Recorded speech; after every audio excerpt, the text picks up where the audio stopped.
Good morning, everyone. Today I want to talk about the 4-day work week because I think there's a lot of misconception and confusion about what this is. And my opinion and our research shows that this is a very important trend and something we really need to take advantage of because it's not what you think. Most people, when they hear 4-day work week, they think it's a benefit. Oh, I get to take Fridays off and go to the gym or go to the dentist or walk my dog.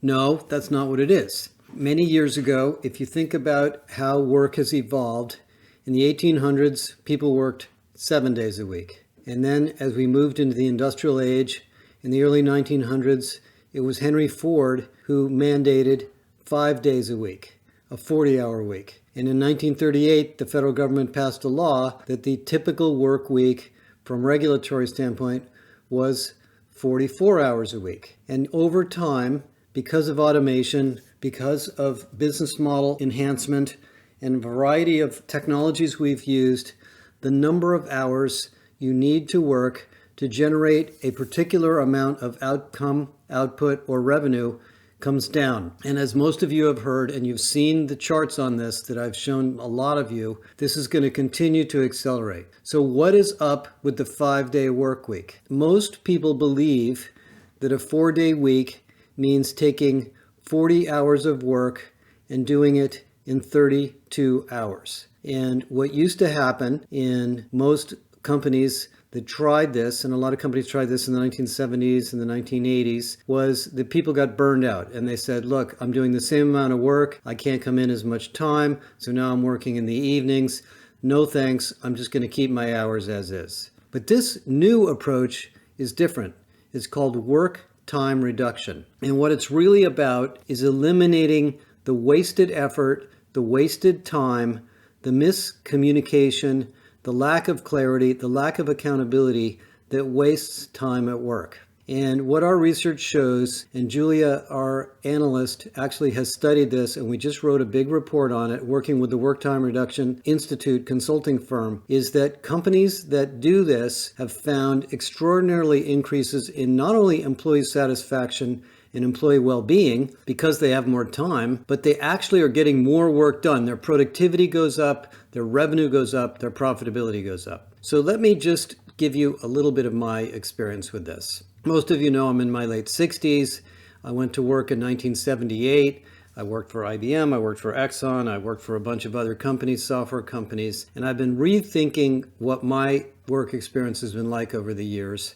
And I can remember most of my in-office work experience was filled with wasted time. Meetings that went too long, meetings that I didn't need to be in, time when I didn't have enough to do. I remember when I was at IBM and I was working in a sales organization, once we submitted a large proposal or we just did a big deal, the next couple of weeks there really was not much to do and we would sit around the office and just goof around and drink coffee or go out to lunch. I remember when I went to work for Sybase after working for IBM, I worked very, very hard during my first 7 or 8 years there with a whole bunch of new assignments. And later in my career there, as the company slowed, I found myself going to the office with literally nothing to do. I had a business development assignment. I worked with another partner in the company who lived in LA.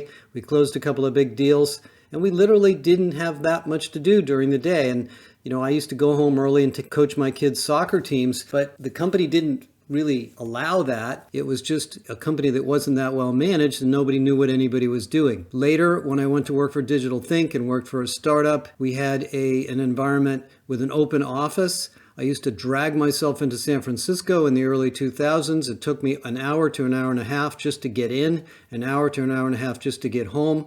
So I had to leave very early in the morning. I would sit in this giant sea of open desks, try to do my work as a product leader, as a marketing executive, as a product management executive. When the company slowed down and we stopped building the product because we had no money, I still had to come in. I wasted a lot of time. I had to lay off a bunch of people in our group. We still had nothing to do. And then I got laid off. And I remember wasting tons of time during that period of time. And it goes on and on and on. In fact, I even remember during my years running Burson and Associates, when we opened our office in downtown Oakland and we decided we needed to move in there for a whole variety of reasons, I used to come in early in the morning, get myself prepared, go to meetings, deal with the issues of hiring, recruiting, sales, doing research, whatever it may be. And a lot of times in the afternoon, there was nothing to do. But I didn't leave because I was the CEO and people needed to know where I was. And I would often be so tired, many times I remember this, that I would lay down on the floor and take a nap in the office. Now, if I had been at home, if there had been a rule set that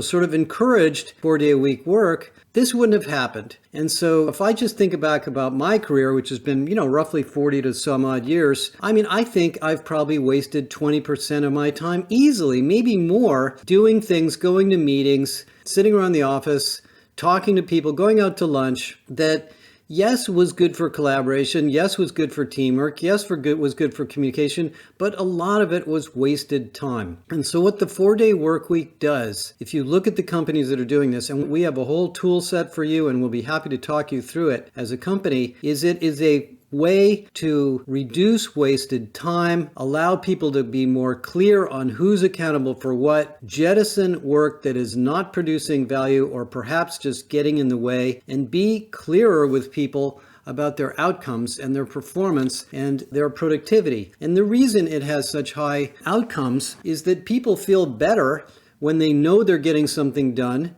when they have free time, and the less time you have, the more focus you get on your work. In fact, there's an interesting study that's discussed in the report called the Parkinson's concept, that the more time you have, the less you will get done, and work will fill the time you have. So if you work 6 days a week, you'll get the same amount of work done in 6 days than you would have in 4 days. And that's just human nature. And for those of us that are productivity hacks, which most of us are, the best way to improve productivity is to shorten the amount of time you have, because all of a sudden you find yourself much more urgently focused on the task at hand, and you force yourself to prioritize what's important and what's not. Now, one of the things that often comes up in the discussions of this kind of activity is meetings. And there have been millions of books and lots of planners and tools and YouTube videos on meetings. We have too many meetings. There's no reason to have a meeting anymore that you don't need to be at if you're there just to listen, because the meeting can be recorded. And what we now do in our company is we record every meeting. And if people are with clients or they're doing other work and they can't come to the meeting and they don't need to be involved in the decisions made at that meeting, they just listen to the replay and they've totally caught up. So there's lots of tools that can enable you to shorten meetings, reduce the number of meetings, and save time to adopt this approach. Another example of something that I think is a productivity hack is weekly one-on-ones. I stopped having weekly one-on-ones years ago. I know a lot of people do this and a lot of people like it. My attitude has always been, if you want to talk to me, just call me or send me a message. I'll talk to you immediately. I don't need to wait for a 1-hour meeting once a week. Maybe we don't need an hour. Maybe we need 5 minutes. Maybe we need to talk 3 times during the week, not once per week. That's a waste of time. If you think about a manager who has 5 to 10 direct reports, that's a day or more a week just in those discussions that may not be worth their time. So there's lots of examples of how you can do this. Now, if you're an hourly worker, if you work in a store, if you work in a hospital, if you work in a manufacturing plant, it's not going to be as easy. And so the typical 4-day week implementations are much more white collar oriented jobs. But you'll be surprised when you look at this approach how it can improve the productivity of your company. Now, the second topic relative to the 4-day week is the demands from the workforce itself. If you look at the article I posted on our website on Wednesday, there's a couple of sort of interesting kind of comedic videos there of people talking about quiet quitting, lazy girl jobs, the bore out, things that are coming as memes through the internet from young people about the fact that they don't want to live in the life that we created in the 1960s and the 1970s. They want to live a life where they have more external activities, they have time to walk their dog, they have time to do yoga, and they learned a lot of this through the pandemic and through their own upbringing, being born in years when we had a lot of technology and a lot of connectivity. And this is really becoming an issue of hiring, recruiting, retention, and employment brand. I'm going to point to a link in the podcast of some research that just came out in the Wall Street Journal, come from Qualtrics, that a lot of younger workers are not necessarily as ambitious as we were as baby boomers. And I don't think that's because they're not ambitious. I think it's because they have a larger or longer time frame. For those of you that are my age, you were born into a society where your career was roughly 30 to 35 years long. And there was a timeline in your career, and most of us felt that if we weren't getting promoted within the first 5 to 10 years of our career, we had fallen behind and we couldn't catch up. And therefore, we were on this treadmill to do more and outperform and overperform from the minute we started to work. So working extra hours, coming in on weekends, taking work home, whatever it may be, was very, very common. It is almost half as prevalent now amongst Gen Z workers and even millennials for many reasons, but I think one of the reasons is they see a much longer runway. Young people entering the workforce today are going to live into their hundreds. They're going to have careers that span 60 to 70 years. They don't need to rush to get promoted. Of course, if you want to live your life like that, you certainly can. You can go work for an investment bank or aspire to get promoted very, very quickly, but you don't need to. And so this idea of being more productive and giving people more flexibility is very, very important to younger workers. And I think if you look at those memes, they might sound silly to you if you're my age, but look at the number of people that have watched those videos. 10 million people have watched several of the videos that I put in there. Now, there's 160 million working people in the United States. If 10 million people are watching that video, that is a significant percentage of the workforce that is thinking about the fact that they want flexibility, they need more time, and maybe the 4-day work week works for them. So what else have we learned? Well, the most important thing that I think the research points out, this is not an HR policy.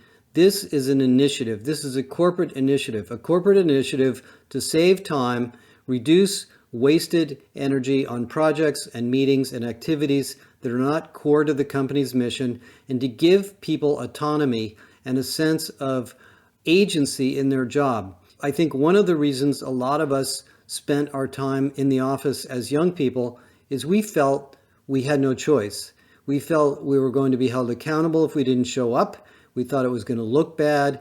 We wanted our boss to be impressed by how many hours we were there, how early we got in, how energetic we were, and so forth. That is a sign of an old-fashioned, industrial-oriented labor situation at work. If we think about employees as empowered individuals with the training and skills and support to do their jobs as they see fit, using the idea of job crafting, where an individual takes the responsibility and executes it in the form that they think is best without being micromanaged, then a 4-day week or a more flexible schedule where we reduce the number of hours people spend per week is a great idea. And by the way, what you're going to find if you watch the videos and talk to the people in your company is you have people right now who are highly productive, who probably are working a 4-day week, but they're not telling you. They're leaving early, they're doing other things at home, and they're getting their work done just fine. You know, in our company, where virtually everybody is remote or work from home, we have one of the highest levels of productivity that I have ever seen in any organization I've worked in.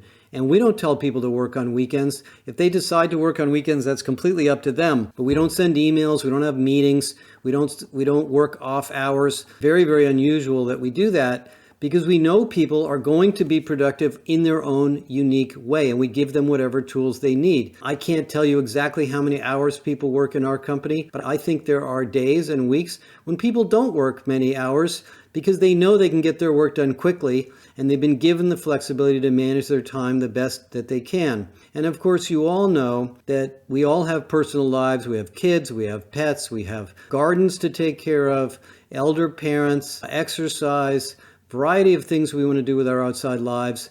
When we give people the flexibility to do those things, they come to work more energetic, more productive, more engaged, more creative. You know, there's a very interesting study that I saw very many years ago that was done in Germany, where they actually looked at the output of many manufacturing plants of small companies in Germany. By the way, we just went through this exact exercise with Panasonic, and they looked at the number of widgets, whatever the product was, delivered per hour of labor based on the number of hours people work. And what they found is the peak productivity was right around 30 to 32 hours per week. Above that, 40, 50, 60 hours per week, the productivity of a manufacturing professional or a manufacturing engineer or manufacturing person actually declines per hour or per widget. And that means that when people are working extra hours, you're not necessarily getting more work out of them. You might be getting more flexibility on your customers, but you're actually producing less output per person. Now, as you look through the research, some of the companies that did this are in the service business. And so they have to change schedules and they have to decide who's going to take Fridays, who's going to take Mondays, and so forth. But those are actually great projects to do because you have the opportunity to look at the workload and balance workload more fairly, as opposed to having lots of people available for customer service or patients or retail workers when there isn't enough to do. And, you know, one of my favorite books I've ever read is called The Good Jobs book by a professor at MIT, and she studied the activity in retailers and what happens when retail workers have less to do, in other words, more free time. And she found that what they basically do when they have less to do is they improve their skills, they clean up the store, they take care of things that don't get taken care of when we're frantically busy. So focusing on productivity and outcomes and being clear on who's responsible for what, reducing the number of meetings, scheduling carefully so we know who's responsible for customer service at what point in time. Those are all good business things to do, whether you have a 4-day work week or a 5-day work week. So think about this initiative as a new way of operating your company. Now, I'm not going to say that everybody's going to go to a 4-day week. Definitely not. But this, I want you to just realize that this is not a benefit. This is a work improvement process. And ultimately, if you do a good job of productivity enhancement, if you take advantage of AI and all of the other fantastic technologies that we now have, you're going to find a 4-day week isn't really that difficult or that unusual for a lot of the people in your organization. Please call us if you'd like to talk more about this. We have lots of case studies, a tool set, and we'd be happy to work this through with you in your particular organization. Thanks a lot.